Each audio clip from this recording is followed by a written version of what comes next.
എറണാകുളം മുളന്തുരുത്തി പള്ളിയിൽ പോലീസുകാർക്ക് മർദ്ദനമേറ്റതിൽ 2 പേർ അറസ്റ്റിലായി. മുളന്തുരുത്തി സ്വദേശികളായ ഏബൽ, ലിജി, ബിജു KP എന്നിവരെയാണ് അറസ്റ്റ് ചെയ്തത്. കണ്ടാലറിയാവുന്ന 32 പേർക്കെതിരെയും കേസെടുത്തിട്ടുണ്ട്. മുളന്തുരുത്തി CA അടക്കം 3 പോലീസുകാർക്കാണ് പരിക്കേറ്റത്. മുളന്തുരുത്തി മാർത്തോമൻ ഓർത്തഡോക്സ് പള്ളിയിലെയും യാക്കോബായ പള്ളിയിലെയും വിശ്വാസികളുടെ സംഘർഷത്തിനിടയ്ക്ക് ഇന്നലെ രാത്രിയാണ് പോലീസുകാർക്ക് മർദ്ദനമേറ്റത്. ആദ്യം ആ ദൃശ്യങ്ങൾ കാണാം.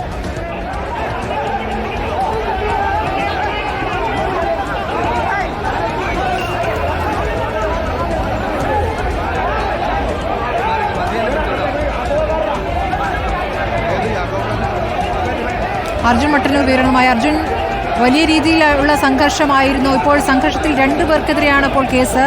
ഈ 2 പേരാണ് അവിടെ പ്രശ്നമുണ്ടാക്കിയെന്നാണോ?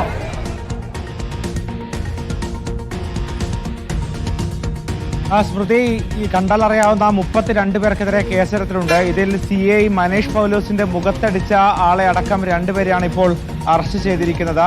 എന്തായാലും ഇന്നലെ രാത്രിയാണ് ഈ സംഭവം ഉണ്ടായത്. രാത്രി 11 മണിയോടെയാണ് സംഭവം ഉണ്ടായത്. മുളന്തുരുത്തിയിൽ ഓർത്തഡോക്സ് യാക്കോബായ വിഭാഗങ്ങൾ തമ്മിൽ നേരത്തെ തന്നെ തർക്കവും മറ്റും നിലനിന്നിരുന്നു. എന്തായാലും ഇന്നലെ രാത്രിയാണ് ഓർത്തഡോക്സിന്റെയും യാക്കോബായയുടെയും പെരുന്നാളിനോടനുബന്ധിച്ചുള്ള പ്രദക്ഷിണം നടക്കുന്നത്. അതിൽ ഓർത്തഡോക്സ് വിഭാഗത്തിന്റെ പ്രദക്ഷിണം ആദ്യം പൂർത്തിയായി. അതിനുശേഷം യാക്കോയ വിഭാഗത്തിന്റെ പ്രദക്ഷിണം നടക്കുകയായിരുന്നു. ഒരു വിഭാഗത്തിന്റെ പ്രദക്ഷിണം നടക്കുമ്പോൾ മറുവിഭാഗം വാദ്യോപകരണങ്ങൾ ഉപയോഗിക്കരുത് എന്ന് പോലീസ് നേരത്തെ തന്നെ നിർദ്ദേശം നൽകിയിരുന്നു.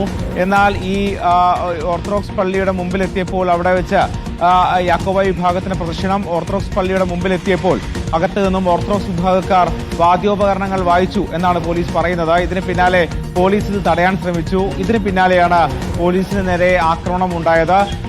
3 പേർക്കാണ് പരിക്കേറ്റിരിക്കുന്നത്. മുളന്തുരുത്തി CA അടക്കം 3 പേർക്ക് പരിക്കേറ്റു. CAയുടെ മുഖത്തടക്കം അടിക്കുന്ന ഒരു സാഹചര്യം ഉണ്ടായി. തുടർന്ന് പോലീസിന് ബലം ഉപയോഗിക്കേണ്ടി വന്നു. തുടർന്നാണ് വലിയ സംഘർഷം ഉണ്ടായത്. യാക്കോബായ വിഭാഗം പോലീസിന് പരാതി നൽകുകയും ചെയ്തു. അതായത് നേരത്തെ ഉണ്ടാക്കിയ ധാരണ ഓർത്തഡോക്സ് വിഭാഗം തെറ്റിച്ചു എന്നാണ് യാക്കോബായ വിഭാഗത്തിന്റെ പരാതി. എന്തായാലും അതിനുശേഷം പുത്തൻകുരിശിൽ നടക്കം കൂടുതൽ പോലീസുകാരെ എത്തിച്ചാണ് സ്ഥിതി ശാന്തമാക്കിയത്. എന്തായാലും ഈ മറ്റ് പ്രതികൾക്കായി അന്വേഷണം ആരംഭിച്ചിട്ടുണ്ട്. CA അടക്കം ഇപ്പോഴും ആശുപത്രിയിൽ കഴിയുകയാണ്. 3 പേർക്കാണ് പരിക്കേറ്റിട്ടുള്ളത്. 2 പേരെ ഇപ്പോൾ അറസ്റ്റ് ചെയ്ത് കഴിഞ്ഞു. സ്മൃതി.